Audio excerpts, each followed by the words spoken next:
Hi, everybody. It's Demetria. I hope you've enjoyed listening to Banner and Company. We've got one day left in our year-end membership drive, and if you're not already, I hope you'll consider becoming a member or supporting this podcast and all the work we do at the Nashville Banner with a one-time gift. All right, sit back or get on that treadmill and enjoy the episode.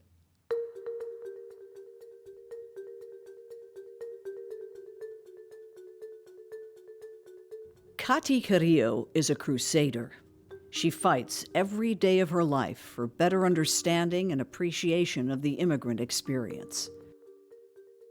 She didn't necessarily seek out this work. It found her, painfully, at a young age. Cathy is fond of the motto, "Nothing about us without us." As a founder of the ReMIX Tennessee, she's focused on training, educating, and preparing the Latino community. And preparedness has recently risen to the top of that list. How do you continue to love a hometown and home country that says it wants so many of your friends and family to go away? I'm sitting across from you today, 30 years old, and I can tell you that I still haven't healed. On one hand, it was one of the worst things that happened in my life. And on the other hand, it sent me on this journey to figure out how can I make sure there is never another 14-year-old that ever has to go through this ever again. I'm Demetria Kalodimos. It's Banner and Company.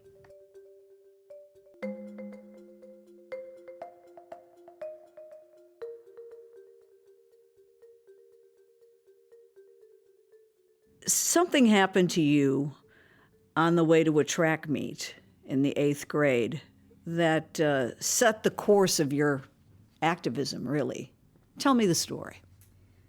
Yeah, so I was on my way to a track meet with my dad. And usually he wasn't the one who picked me up, but for some reason that day he decided he was going to be the one to take me. And on Gallatin Road, MNPD pulled him over for a broken taillight. My father had a valid license. My father had his registration in order, had car insurance. What my dad didn't know was that the attorney that we had paid over $60,000 to help my parents with their immigration case had lost, and he had been issued a deportation order. And that day, because MNPD at the time had an agreement with immigration officials, they took my father from me, and I was left on the side of the road. And the last time I got to see my father was at the courthouse here through a video camera, where he gave me very specific instructions about who to call and what to do with what things, and he told me we were going to be okay. And at 14, I became my family's legal expert, the interpreter, the second parent.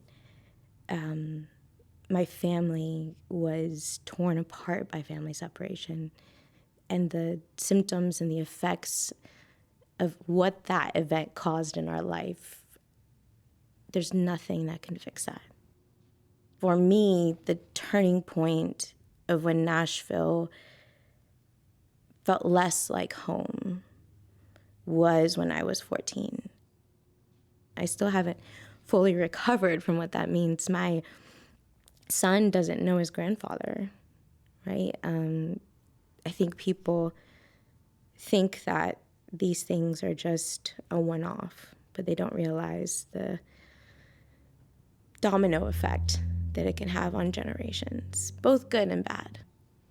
And this was 15 years ago. Yeah, 2009. At a time when people really weren't talking about immigration crackdowns and enforcement. No, I mean, I think people are seeing the effects of an ever-growing ignorance, willful ignorance, of the effects of immigration policy.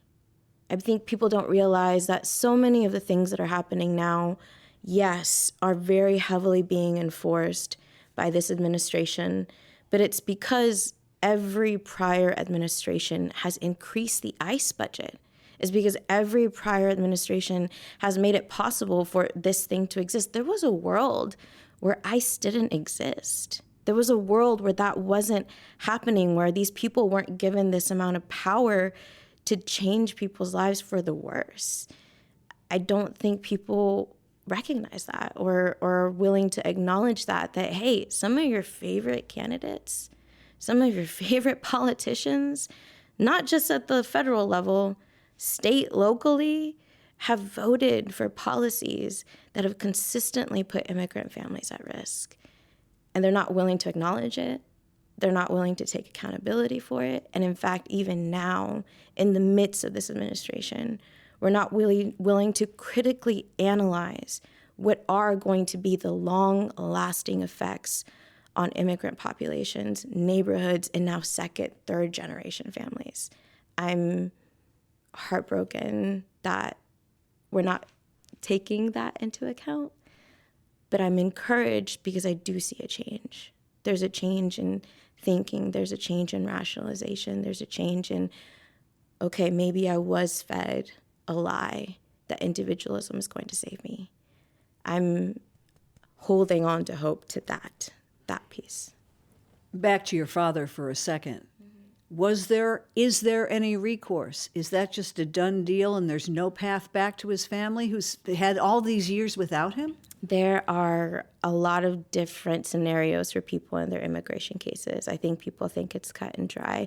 In our case, in all folks' case, when you get deported, you are automatically given a 10-year bar, meaning that for 10 years, you're not allowed to re-enter the country, you're not allowed to apply for anything. There's some waivers, but the process to petition your family member to come back to the United States can cost anywhere between $6,000 to $10,000. And your family had already spent over $50,000. And my family had spent even more money, borrowed money, trying to avoid him being deported. And 15 years later, I'm a Nashville native telling you all that it is barely affordable for me to be able to stay and live in the city.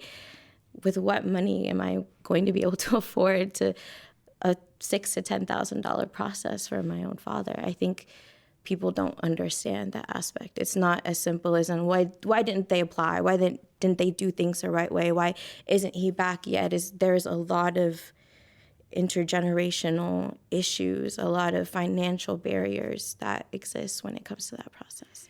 When the administrations changed in January, were you truly prepared for what was to come? And did people think you were exaggerating? I am actually really proud of our ragtag group of people. I'm really proud of our ragtag group of people because we prepared since November. Since November, literally the day after the election results came in, I was on call after call after call. What do we do now? Are we going to be okay? Are we going to be okay? And it was people who called and said, we have to set up something. We had already had the experience from the prior time that Trump was in office. So we decided, okay, let's think about what this looks like in order for it to be sustainable, in order for it to be easily duplicated, in order for there to be more of us. So when January hit, we had already started a process in which we were going into communities, churches, schools, warning people, giving them Know Your Rights workshops, supporting people to create their emergency family preparedness plans. We've been doing all of that. But yes, people thought I was exaggerating. Yes, I had people tell me that happens elsewhere, not here. I had people say to my face, I don't think that it's going to be as bad as you think. People that I trusted, that I loved, Nashville leaders that I had a lot of confidence in. And even to this day, there are people who are in progressive politics that say the immigration issue will disappear. I don't think that they understand that immigrants are the testing ground to see how willing you are to stay quiet, to not do something, to ignore the issue, for them to try every single thing to keep taking away our freedoms and our rights. This group that we created, we were adamant that we were not going to use language that talked about who was directly affected or who was an ally. Because the way that we view it, these are attacks on our community as a whole.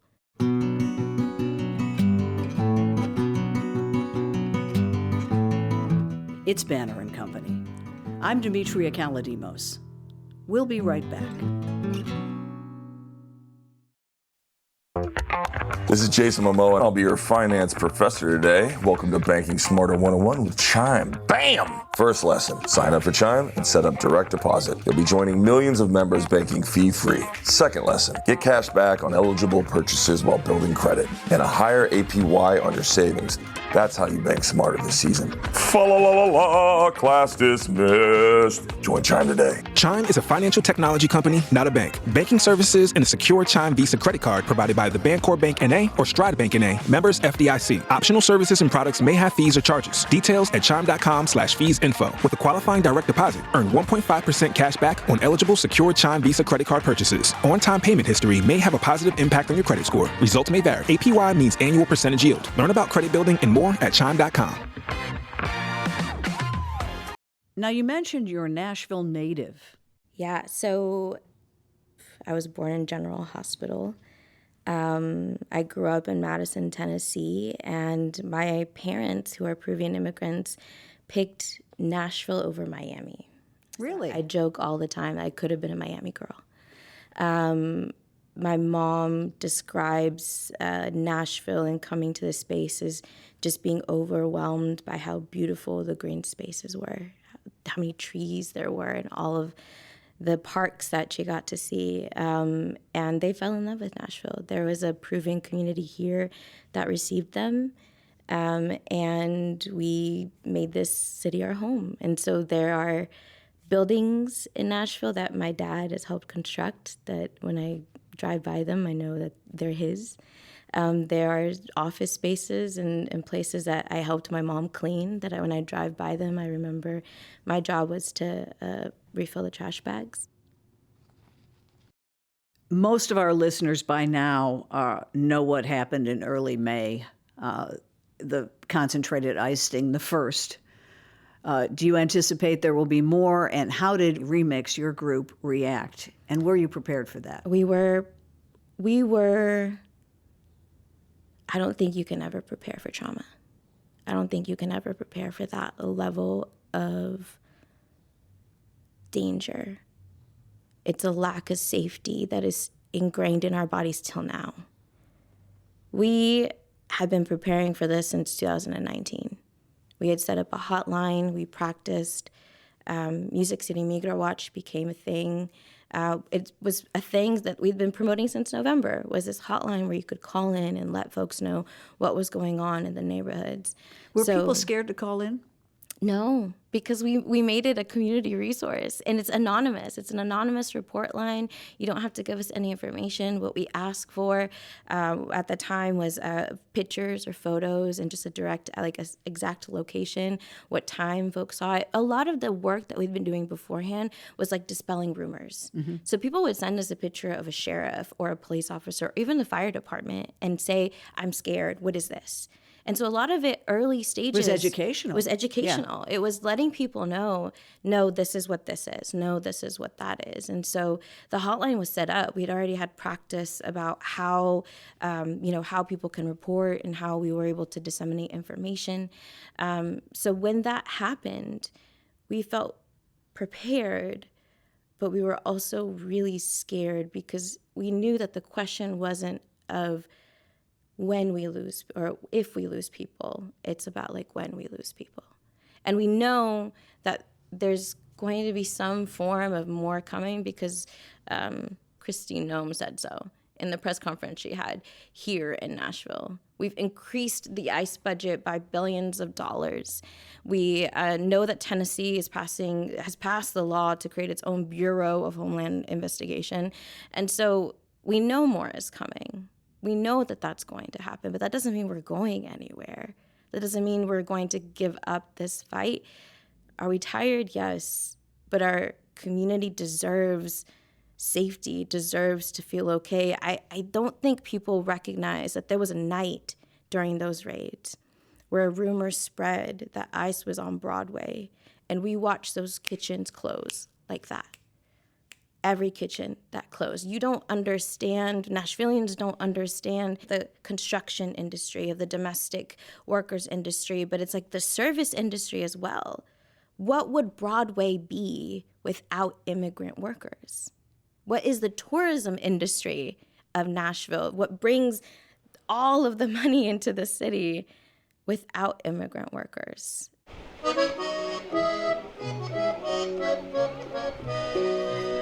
In July, Banner editorial intern Lilly Sabella went to the Wedge for a ReMIX Tennessee event called Independence, a night of community and song. It was a fundraiser for the Unidos Fund, which provides assistance to families affected by recent ICE raids. I wanted to let you know that we have raised over the last few events $53,000. Our goal is to get to 60,000. So if you could try to help us get to that goal, those QR codes are all around. It was also a celebration of culture and community hosted by Karina Daza.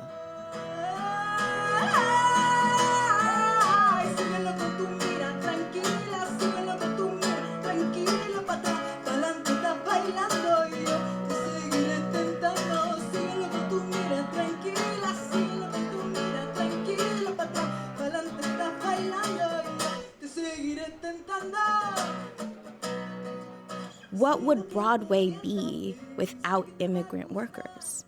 What is the tourism industry of Nashville? What brings all of the money into the city without immigrant workers? And I don't think people understand, like, this is the process. We're not just fighting for our neighbors. We're not just fighting for our neighbors. We are literally fighting for the well-being of our state, whether city leaders want to understand that or not. You were outspoken after this first series of raids when you had a chance to speak to council and related groups. What bothered you most about Nashville's response or participation? They would say lack of participation. Yeah, I mean, I think there are a couple things that are very, very clear. One is someone in Metro Nashville knew that this was going to happen. Multiple people within the mayoral administration, multiple people in the list of folks that make decisions knew that community members had been asking, not for policies, not for laws, not for resolutions, literally for protocols about what to do if this were to happen in our city. And we were all continuously ignored. There are some of us who made personal appeals to city leadership, asking them to understand, hey, this is coming, and we were ignored. And so my issue that day, I think I've seen that video circulating a lot. People were like, oh man, you were really angry. Ooh, it was an anger, but it wasn't an anger that had just happened because these raids were happening. It was an anger that actually stemmed years of me working for the local government and trying so hardly to emphasize to people there needs to be these protocols, there needs to be these little things set up to protect ourselves, to protect our community, and me being told, well, there's no money for that. There's no space for that. There's no opportunity for that. To be clear, what was your position? What were you were working with the Human Rights Commission? I was working with the Human Relations Commission. I was a director of community engagement. And during my time there, my emphasis was language justice and trying to make sure people in the city had access to those things. And the closer after the election, I was working really hard to make sure that there was some kind of protocol in place. And we saw that during that Metro Council meeting, that there was the intent to set some type of protocol in place, but that wasn't done. Never got there. That never got there. We never got there. Why? Because our immigrant population is not prioritized. Why? Because immigrants are posed as a way to say we're a welcoming city, but we're not actually implementing the policies or procedures to do those things, right? I struggle so much with this like rhetoric that certain leaders are going to be arrested or certain people are going to be this and that, when in reality we could do so much more, but we're choosing not to out of fear. We're choosing not to out of fear, and we're not recognizing that the same families that we're advocating for are the ones living in fear each and every day. We have families calling us each and every day saying, I can't go grocery shopping. I can't go to work. I'm scared to sign my kids up for this incoming school year. I don't have money for backpacks or shoes or clothes. Like, is this really home? That is the question I have been sitting with since I was 14. Is this really home?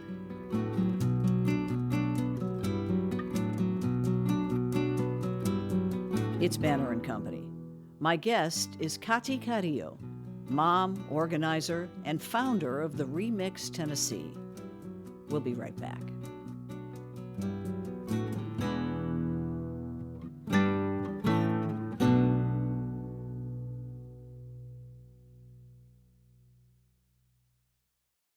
Home right now feels like it's saving its own skin. Home right now feels like we're going to prioritize transit, but not those who ride transit. We're going to build affordable housing units, but we're not going to put in sidewalks in the places that people really need them. We're gonna focus on big city projects, but there are people who don't have a grocery store near them. How are we addressing the issues that all Nashvillians actually need, and what does that mean? Update us on the families who have people in detention, who've lost family members, and do they know where all of them are now? Have they been able to lay eyes on them, communicate regularly, or help out in any way?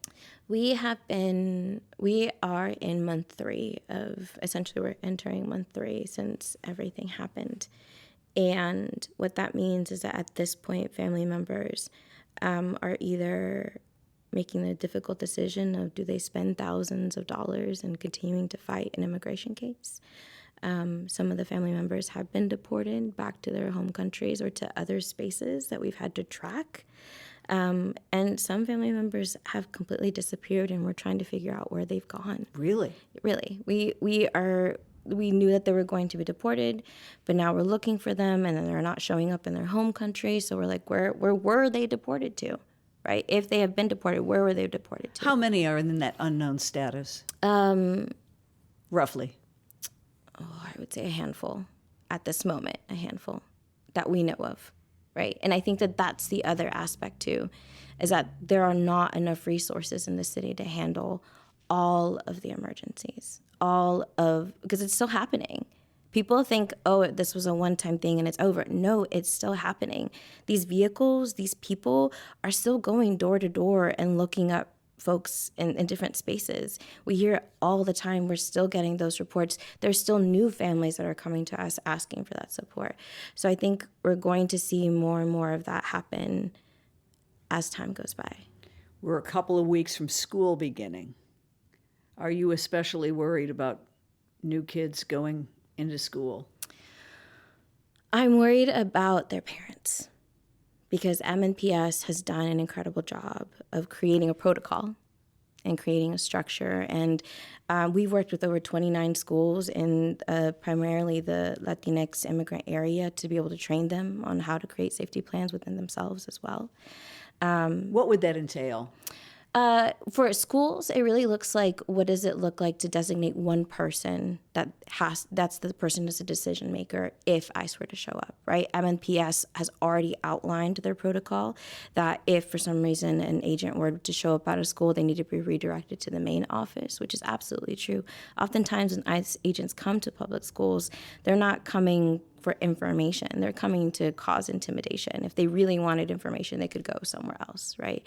But I think I'm worried about their parents. I'm worried about these students' parents, about what it would look like if one day mom doesn't come pick a kid up at school, or what does it look like if you're at a bus stop, or what does it look like if you're walking to drop your kid off at school. I think that's what parents are fearful of. But we've also seen community create incredible mutual aid options of how they're supporting each other. That has been the impactful aspect of this work, is that the places where our local government should have stepped up, the places where larger organizations and NGOs should have stepped up, people are doing it for themselves. And they're figuring out the ways to make sure that we stay safe. I'm excited about that. Music City Migra Watch has become its own independent collective that is running and wonderful, and they've got goals and want to continue supporting the community.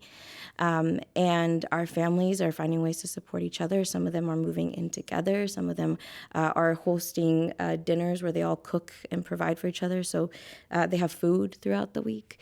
And as far as the ReMIX Tennessee goes, we set out on a mission to make sure that this information, whatever we did, was accessible to everyone.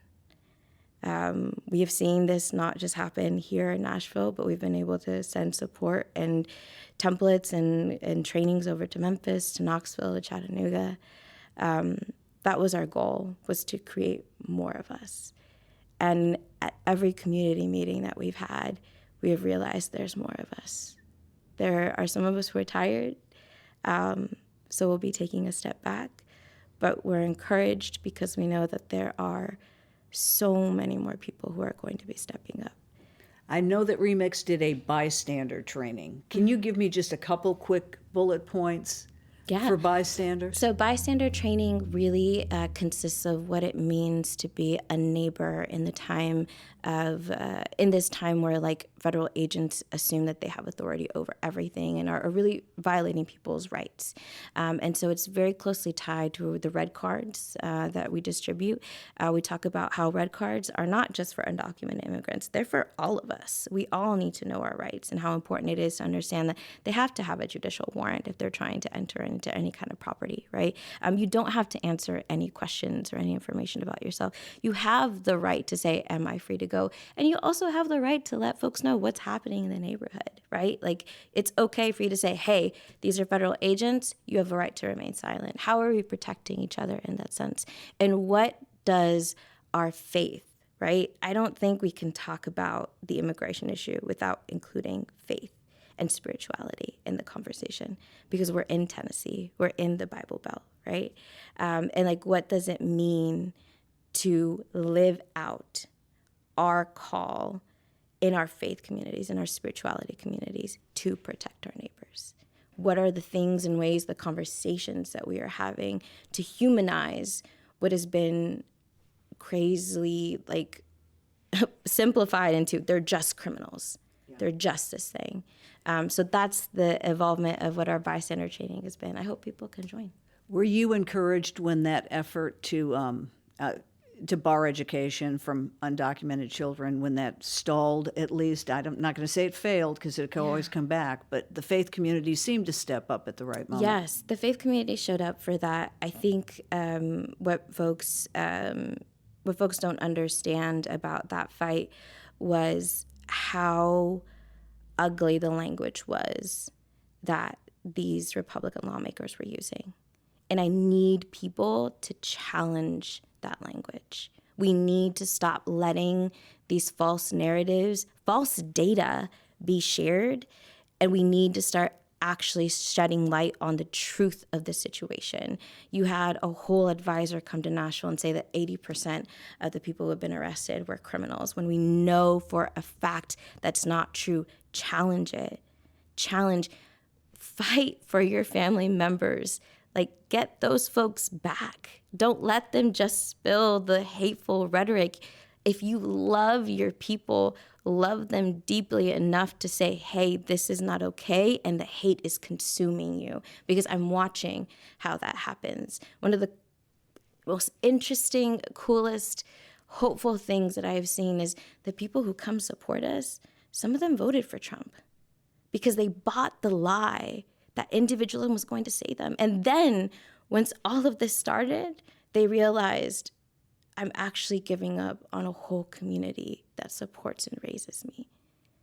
I'm in awe of the bravery of those people because they have come to the realization that people matter way more than any kind of promise, false promises that they were given by administration that's not following through with it at all.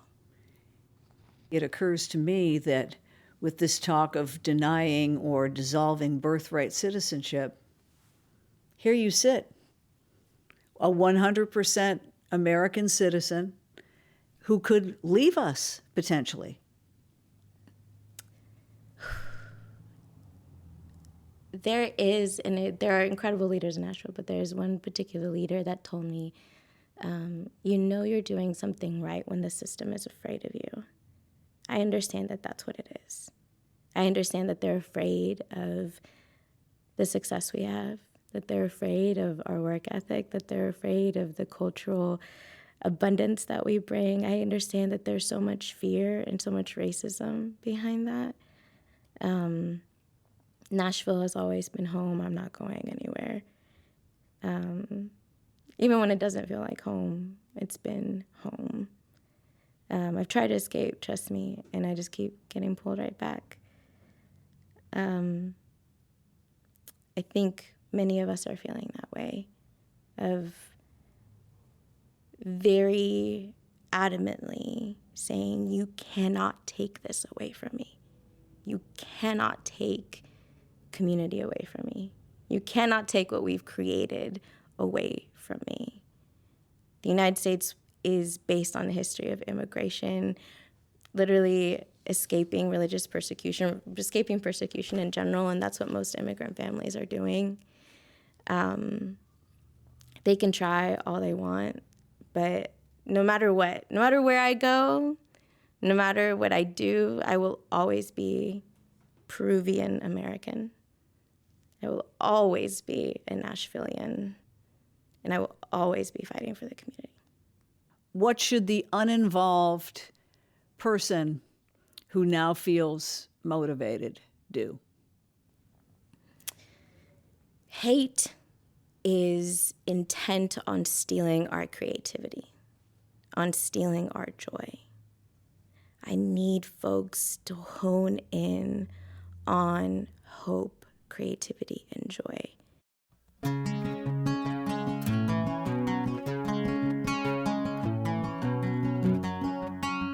Banner and Company is a production of the New Nashville Banner. This episode was produced by Lilly Sabella, edited and mixed by me, with additional production support from Steve Haruch. The original music is by Verlin Thompson. You can subscribe wherever you get your podcasts or go to NashvilleBanner.com. You're in good company.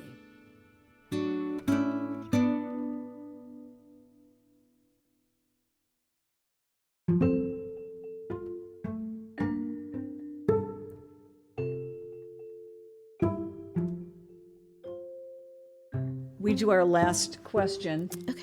You draw it from the fishbowl. Okay.